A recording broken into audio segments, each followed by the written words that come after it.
Zorak, Guardian of Earth, Part 3. The Invasions Begin, Episodes 12 to 15. From Part 1, the battle with Oblivior was won, Earth was now known, and Zorak, now an ultimate power and protective symbol, was there as a guardian. He was already marked for elimination to ease the work of weakening the Earth for large-scale invasion by the Obsidian Synod from Xytheron Prime, the origin of the Oblivior, born in the Veil Beyond, which lies within Xytheron Prime, a dying star and technologically superior world orbiting a dying blue star in the Varexian Nebula. As Oblivior, creatures from there feed on forgotten star systems and fallen worlds. So, Xytheron Prime thrives on planetary conquest, draining worlds of their core energy to sustain its collapsing sun. Earth was next, and Zorak, their target, also there, an obstacle in their way who must be eliminated. The ruling council of Xytheron Prime. They are known as the Obsidian Synod, 5 ancient Xytherian overminds fused into towering biomechanical forms. They govern through absolute logic, conquest doctrine, and stellar survival law. These are the High Dominarch Valthyrex. He is the supreme strategist and voice of the Synod, cold, calculating, and obsessed with restoring their dying star at any cost. Designer of planetary siphons and invasion fleets. The war architect Zorak, designer of planetary siphons and invasion fleets, creator of Valthyrex's battleship. The void seer Marixa, the enduring precognitive entity who foresaw Zorak's survival and Earth's strategic importance. The bioforger Threxian Mal, master of biomechanical evolution, engineered Valthyrex's regenerative armor. Image of the Executor Prime Dravos Kale. Image of the fore-runner, Valthyrex, called Vrex. Executor Prime Dravos Kale, enforcer of Synod law, commands execution fleets and planetary annihilation orders. So here they are mentioned above, the Obsidian Synod, ultimate finchers, the 5 ancient Xytherian overminds poised to weaken Earth and consume it for their planet. They have sent their forerunner Valthyrex, also known as Vrex, the same executioner who helped orchestrate the fall of Aetheron. He was to start the job by eliminating Zorak and weakening the Earth before their final invasion. At least that's their grand plan. Together they do not debate, they calculate, and Earth has already been deemed expendable. The invasion begins. The High Dominion of Xytheron Prime, Obsidian Synod, chose Valthyrex, Vrex, to destroy Zorak after Kale, Zorak's father, destroyed their first planetary siphon device centuries ago in his home planet Aetheron. They had planned to attack Aetheron to extract the rare astrixium contained in its core, an energy source capable of reviving their planet Xytheron's dying star. This was exactly what triggered the attack on Zorak's home planet, Aetheron, to destroy Kale, Arana, and Zorak, and access the core ODF Aetheron to extract the astrixium for energy. Although Aetheron fell in the assault, Zorak survived and fled in his Akron shell with the help of his parents Kale, and Arana. He headed for a terrestrial planet, the Earth. They had targeted the Earth for energy extraction too and knew that Zorak was there, waiting. Now Valthyrex, or Vrex, has tracked him to Earth. His abilities include capacity to regenerate his exo-armor, possesses planetary siphon technology with which he could drain a planet's core energy, he infects minds with fear and obedience, and he could blend gravitational fields. Mission: eliminate Zorak of Aetheron and weaken Earth for full-scale invasion. Can Zorak survive attacks from the villains of Obsidian Synod? Put your comments in our comment section as you follow us in this captivating thriller. And please click the like and subscribe buttons to help us keep our Chanel alive. Thank you. Now back to the story. So here comes Vrex, the forerunner of the Obsidian Synod, intending to corrupt global communication systems, trigger tectonic destabilization to weaken defenses, force Zorak into open combat. Once Zorak is defeated, he would activate the planetary siphon hidden beneath Earth's core and finally convert Earth into an energy husk to save Xytheron Prime. This was their dreadful grand plan for the planet Earth. Zorak knew they were coming. He was ready. Zorak in his advanced exosuit. Zorak was here on Earth, expecting his dastardly, deadly visitors. Valthyrex approaching Earth in his battleship Valthyrex shows up, battle ready. The sky tore open without sound. Satellites went dark first, then the oceans shifted, then he appeared in his battleship. The first battle, Zorak versus Valthyrex, Vrex. A wound in space formed above the Atlantic, a rotating singularity burning with violet light. From it descended Valthyrex's battleship, blotting out the stars. On a cliff overlooking the raging sea stood Zorak. Zorak on a cliff overlooking the sea, the Aetheron signature forming. He felt it and also saw it instantly. Aetheron signature, amplified, he whispered. A beam of void energy struck the ocean. Water spiraled upward into the sky as gravity inverted. Lightning bent sideways. Then he appeared. Please, click the like and subscribe button to help us serve you better. Yes, he appeared. Valthyrex descended without wings, without propulsion, reality folding around him like a cloak. His armor shimmered with green, dark stellar matter. His voice echoed inside Zorak's mind. Aetheron's last son. Zorak ignited his core, radiant silver-blue light bursting from his chest emblem. Wind exploded outward. You will not take this world. Valthyrex raised one hand and the stars dimmed. He struck the ground with a beam and a gravity well appeared instantly beneath Zorak's feet, crushing rock into powder. Zorak launched skyward just before the cliff imploded into the sea. Vrex retaliates. Zorak launches skyward to avoid the trap and the deadly beams from Vrex. They then attacked each other directly and collided explosively above the clouds. The shockwave shattered windows across 3 continents. Zorak struck Vrex with condensed Aetheron energy tearing across the sky. Valthyrex staggered and destabilized briefly, but absorbed it with his gauntlet, armor flaring violet. Still emotional, Valthyrex observed. He retaliated, space bent. Zorak struck Vrex with condensed Aetheron energy. A localized singularity formed between them, dragging jets from the atmosphere into its pull. Zorak roared, splitting it apart with both hands, but Valthyrex was already behind him. A blade of void matter pierced Zorak's shoulder, and for the first time since Aetheron fell, Zorak bled light. They crashed into the upper atmosphere, fire wrapping around them as they plummeted. At the last second, Zorak hurled Valthyrex toward orbit. Valthyrex stabilized instantly, hovering above Earth, cloak spreading like a cosmic eclipse. You cannot protect them all. Below, Earth's power grids flickered. The siphon had begun. Valthyrex retreated, not defeated, calculating. The first battle had never been about victory. It was a systems test. And Earth had just been scanned. It is now confirmed to the Obsidian Synod that Zorak surely survived Aetheron and is making planet Earth his refuge and new home. They also confirmed that pure Aetheron still burns within him and that Earth's core energy is viable. Finally, they confirmed that humanity is defenseless without him. The invasion has begun. Episode 13, The Silent Blackout, 2:17 a.m. Greenwich. Meantime, it begins without explosion, without warning, without sound. Every satellite in Earth's orbit shuts down at once. Communication arrays blink red across continents. GPS systems fail mid-flight. Commercial aircrafts veer off course. Warships lose targeting locks. Stock exchanges freeze. Hospitals flicker into emergency mode. In NORAD command centers, military radar screens light up. Hundreds of Phantom Fleet signatures appear simultaneously over the Atlantic, and then vanish.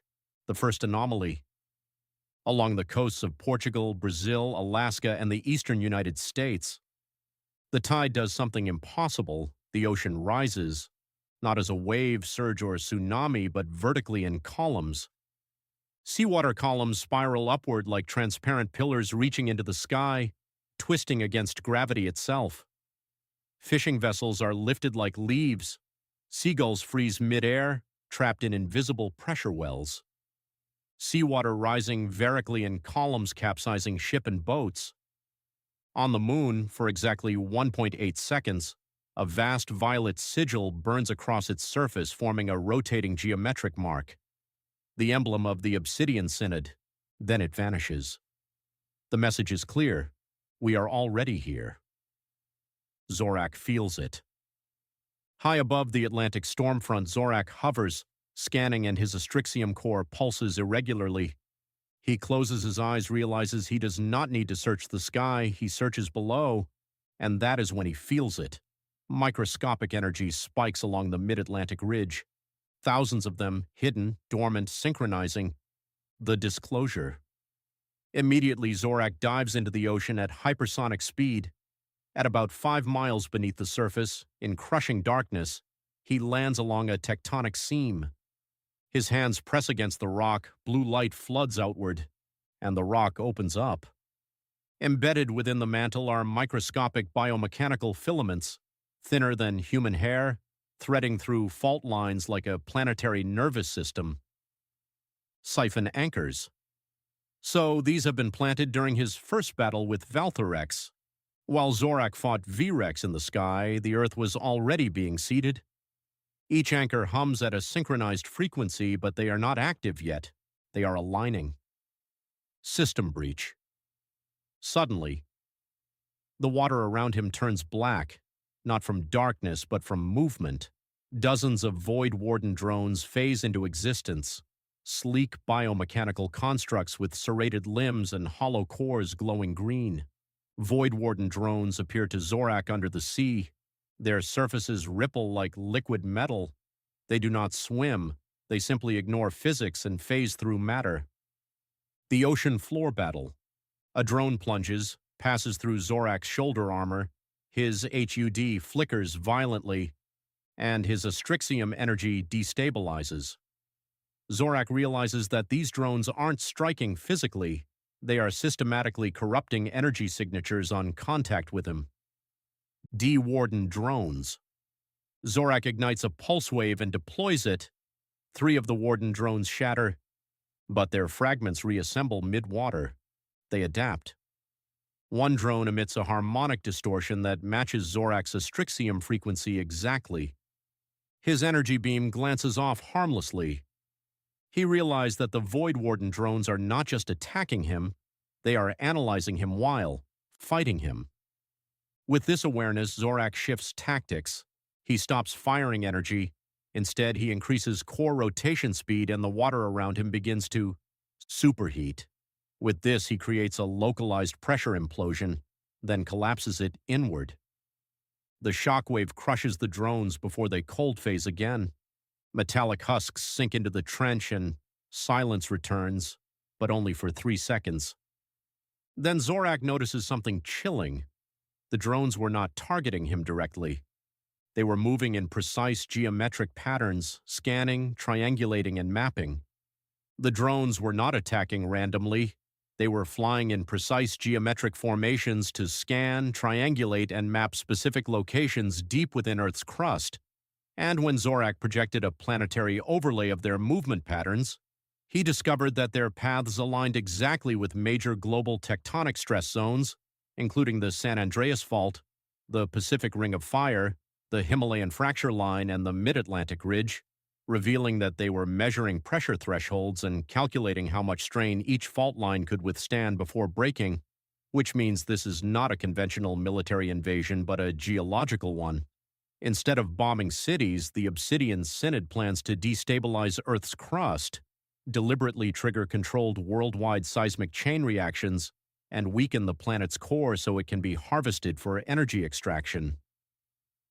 Zorak looks upward through miles of ocean. The surface flickers with distant lightning. The blackout was not an attack, it was isolation. Earth has been cut off, blind, deaf, and about to fracture from within. Final moment. High above Earth, beyond the reach of radar, satellites, or human detection, the Harbinger-class dreadnought hangs in silent orbit, vast, angular, and predatory against the stars. Upon its armored exterior hull stands Valthyrex, He stands openly on the living metal skin of his colossal execution warship, a vessel engineered for one purpose, to herald planetary death and prepare worlds for harvest. Beneath his feet, veins of green energy pulse through the dreadnought structure, flowing toward its core reactors. The light flickers rhythmically, like a machine heart synchronizing with something far below. Valthyrex gazes down at Earth. Storm systems spiral, power grids fail, coastlines distort. His voice is calm, measured, without triumph. Phase 1 complete, synchronization at 47%. As he speaks, thousands of microscopic siphon anchors embedded deep within Earth's tectonic fault lines glow brighter.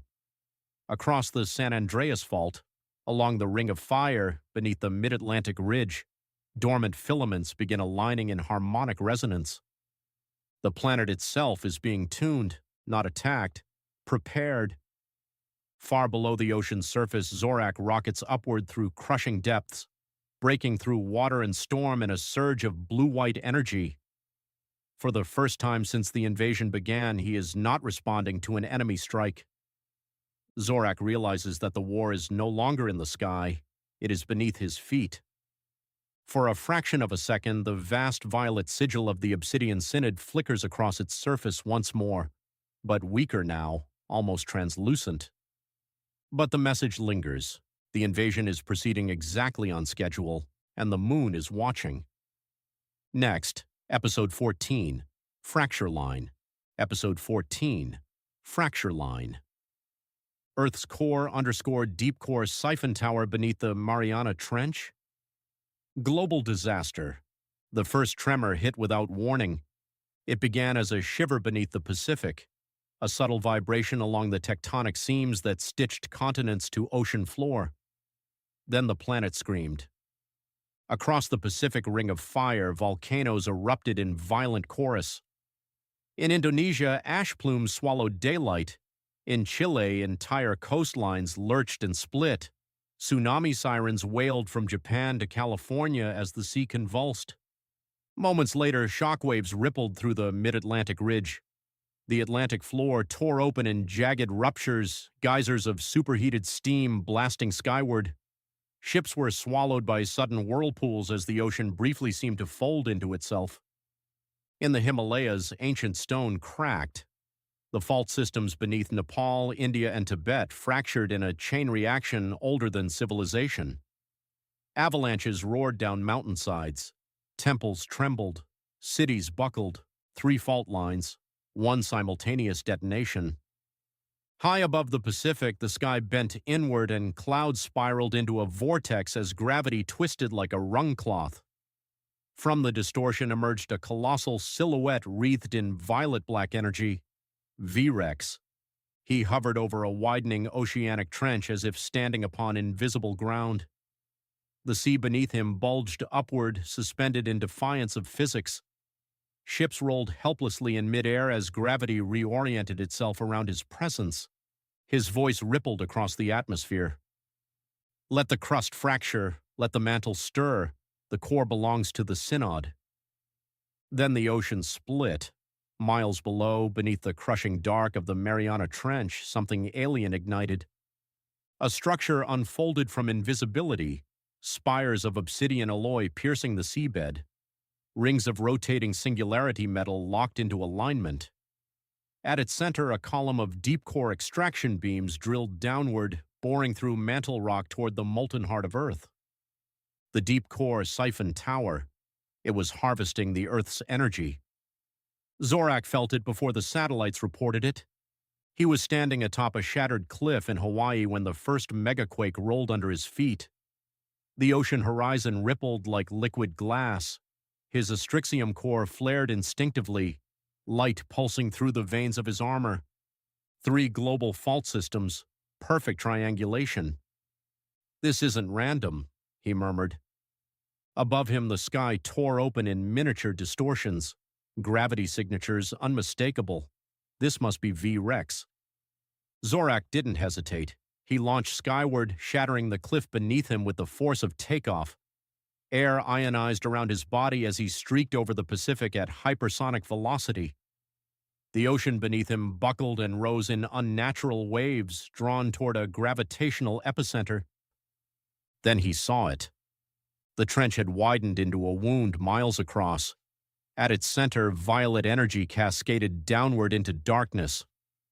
Without slowing, Zorak folded his arms and dove. The descent was immediate violence. Water pressure climbed with terrifying speed.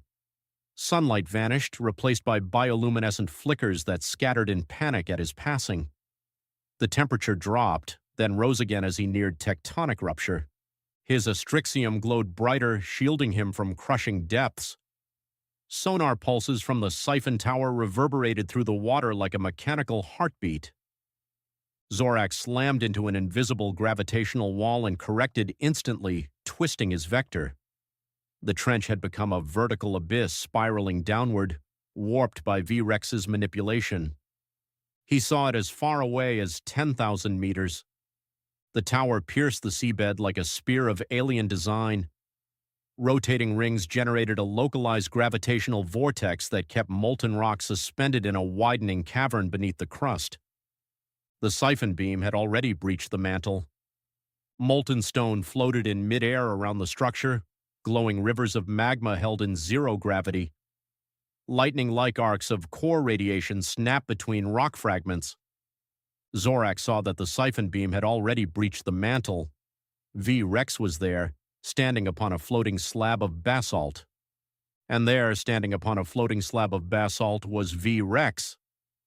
"You dive willingly into extinction," V-Rex said calmly. Zorak landed opposite him, boots anchoring magnetically to drifting stone. "You're destabilizing the planet." "I'm refining it." The siphon pulsed. Above them, a new rupture tore open as superheated magma burst into the suspended chamber. Then V-Rex moved, gravity inverted. Zorak felt himself pulled upward, then sideways, then inward toward the siphon column. The molten cavern became a kaleidoscope of shifting vectors. Lava spiraled like galaxies around them. V-Rex split into 3 identical figures, each radiating gravitational distortion. "Echo phase division," Zorak muttered. V-Rex split into 3 echo phases. 1 V-Rex echo struck from above, slamming Zorak into a floating magma mass. The heat surged through his armor. Another echo seized him in a gravitational vice, compressing space around his torso. The third launched a concentrated singularity pulse. Zorak detonated outward in a burst of astrixium energy, shattering the basalt slab beneath him. Shockwaves rippled through the cavern. Molten rock splintered into incandescent shards. He lunged toward the nearest echo, fist blazing. The punch connected, and the echo collapsed into warped light. Illusion. The second echo attacked from behind, bending gravity to multiply the force of its strike. Zorak countered mid-spin, grabbing the distortion field itself and tearing it apart with raw astrixium discharge. 2 down. The real V-Rex emerged from the siphon's beam column, cloak of gravity flaring. "You are adapting," he said. "I always do." They collided. The impact detonated the cavern wall, exposing deeper magma chambers.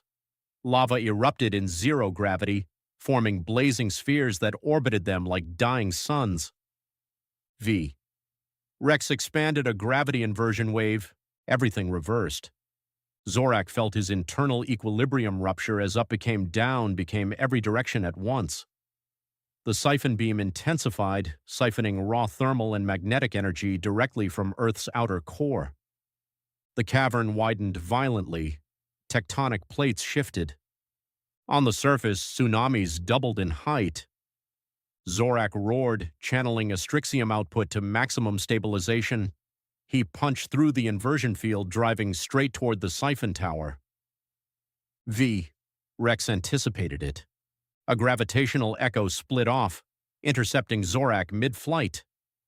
They spiraled through molten debris, smashing through floating magma spheres that exploded into radiant plasma. Zorak seized the echo and hurled it into the siphon rings. The feedback was catastrophic. One ring shattered, The cavern destabilized. V. Rex's voice sharpened for the first time. You will rupture the mantle. Then shut it down! Zorak surged forward and grabbed the central siphon column. His astrixium interfaced instinctively, reading alien schematics in microseconds. The tower wasn't just extracting heat, it was pulling rotational momentum from the core, altering Earth's magnetic field. If it continued, the planet's magnetosphere would collapse. Solar radiation, atmospheric stripping, extinction cascade. Zorak drove both fists into the column. V. Rex unleashed a concentrated gravity well at point-blank range. Space compressed around Zorak's chest. His armor buckled, cracks of violet light spiderwebbed across his astrixium core. Warning surges spiked through his nervous system. Overload threshold approaching. The Synod was watching. He could feel it now, distant observational signatures, analyzing every fluctuation of his energy output. They wanted data. He gave them chaos. Zorak absorbed the siphon beam directly into his core. Core radiation flooded him. Raw geothermal plasma fused with magnetic flux from Earth's dynamo. His body ignited in blinding white-gold light. Pain tore through him like a supernova. V. Rex staggered back as gravitational control faltered. You cannot contain that magnitude. Watch me! The tower imploded. Zorak ripped the siphon column from its foundation. Singularity rings shattered outward in spirals of molten alloy. The extraction beam collapsed into a feedback vortex that detonated the cavern. Shockwaves blasted through the trench. On the surface, the ocean surged upward in a titanic dome before crashing back into place. The global quakes began to subside, but below, Zorak was falling. The cavern collapsed around him as tectonic pressure reclaimed its domain. Lava cascaded downward in normal gravity once more. His astrixium core flared erratically. Too much energy. His veins burned with unstable core radiation. Magnetic arcs snapped from his armor, carving molten scars in surrounding rock. The light within him pulsed bright, dim, bright again. V. Rex hovered at a safe distance, observing. You exceeded your equilibrium, he said softly. Your stress threshold is now recorded. Zorak tried to stand. Gravity wavered. For a fraction of a second, his own field inverted uncontrollably, slamming him into the cavern wall. He gritted his teeth and forced stabilization. You wanted data, he growled. Come closer. But V-Rex did not. Instead, gravitational distortions folded around him.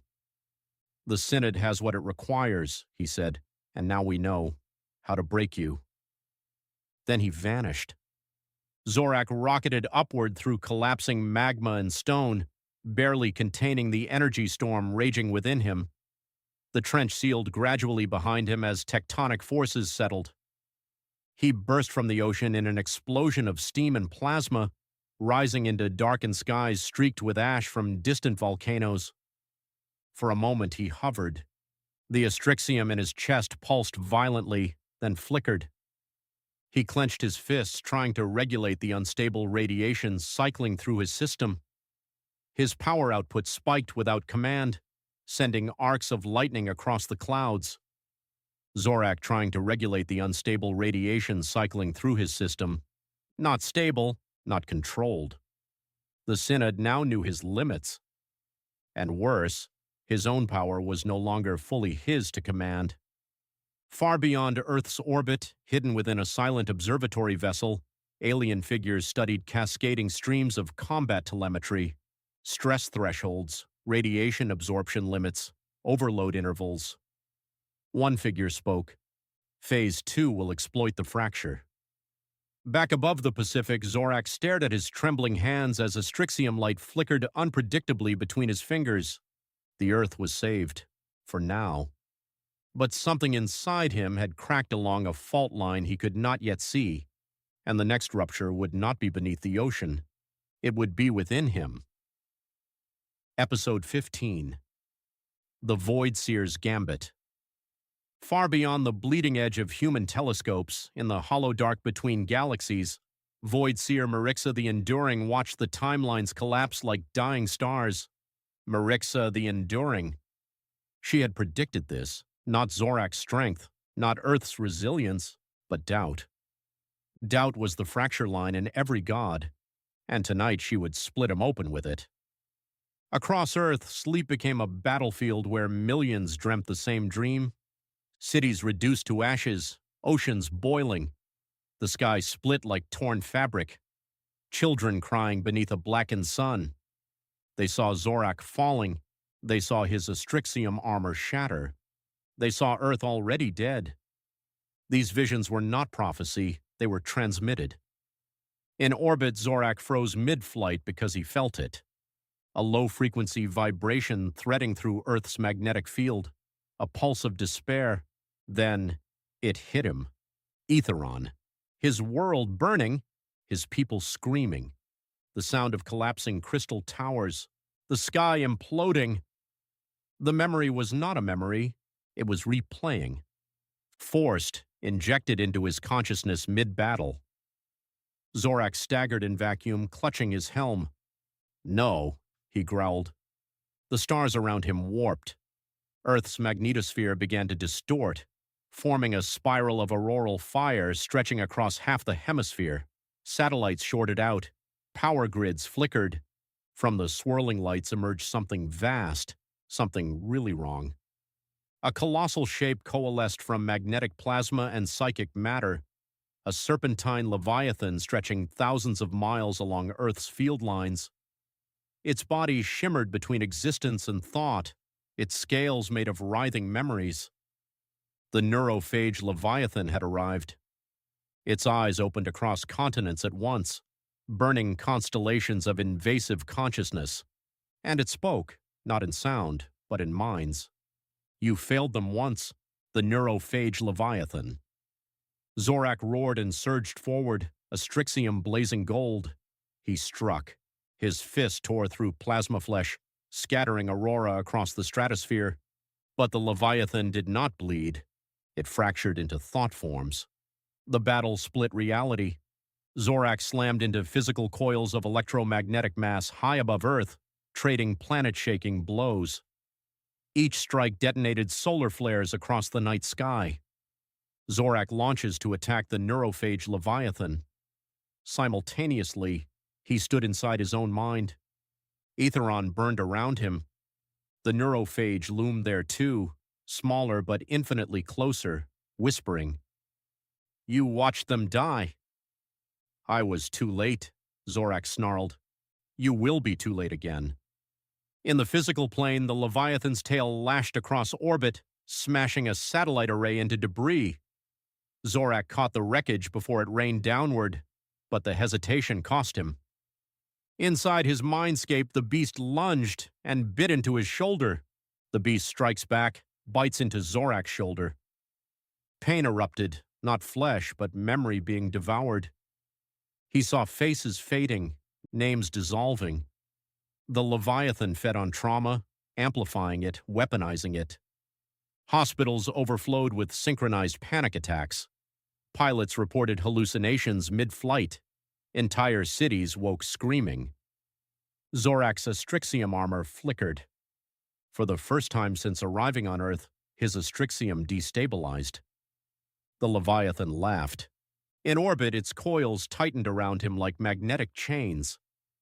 Inside his mind, Aetheron's destruction looped endlessly. "You are not Earth's protector," the Leviathan whispered. "You are its omen." Zorak's breathing grew ragged as the black spread. His power surged wildly, gravitational waves pulsing erratically from his body. Oceans below shifted unnaturally. Storm systems spiraled. He was losing control. If he fell, Earth's magnetosphere would collapse. Solar radiation would scour the surface within hours.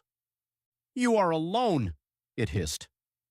And then, through the noise, Zorak heard something else.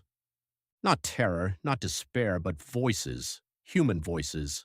Children whispering his name, firefighters staring at the sky, refusing to abandon their posts. Doctors holding trembling patients and saying, "He's still up there. Our hope." Zorak remained raw and fragile, but defiant. The neurophage faltered. It fed on fear. Inside his mindscape, the flames of Aetheron froze mid-collapse. Zorak looked at the destruction, and instead of drowning in it, he stepped through it. "Yes," he said softly. "I was too late." The Leviathan recoiled. "But I am not too late now." The black veins across his astrixium ignited, transmuting into something new, a radiant white threaded with starlight, balanced and controlled. Immediately, the unstable energy harmonized. Zorak wasted no time. Zorak seized the Leviathan's psychic jaws inside his own mind and tore them apart. In orbit, the physical form convulsed violently. Magnetic storms exploded across the atmosphere. Zorak erupted free from its coils. With both hands, he gathered the planet's aurora into a spiraling spear of ionized light, channeling Earth's own magnetosphere. "You wanted their fear," he thundered. "Take their courage instead." He drove the spear through the Leviathan's core. A psychic detonation rippled across both planes. The shared nightmares shattered. The aurora, daybreak or sunrise, dimmed. The Leviathan disintegrated into harmless static. Silence returned to orbit. Zorak hovered above Earth, relieved again, but breathing hard. His armor shimmered faintly white before settling back into gold. Far beyond the stars, Voidseer Marixa narrowed her eyes. She had not predicted that, but she smiled. Because had planted doubt, and next time she would aim deeper. 28. Zorak hovered above the Earth relieved after defeating Leviathan. Remember to click the like and subscribe button to help us serve you better. Watch out for Zorak Part 4, Episodes 16 to 20, Arrival of the Execution Fleet, coming soon.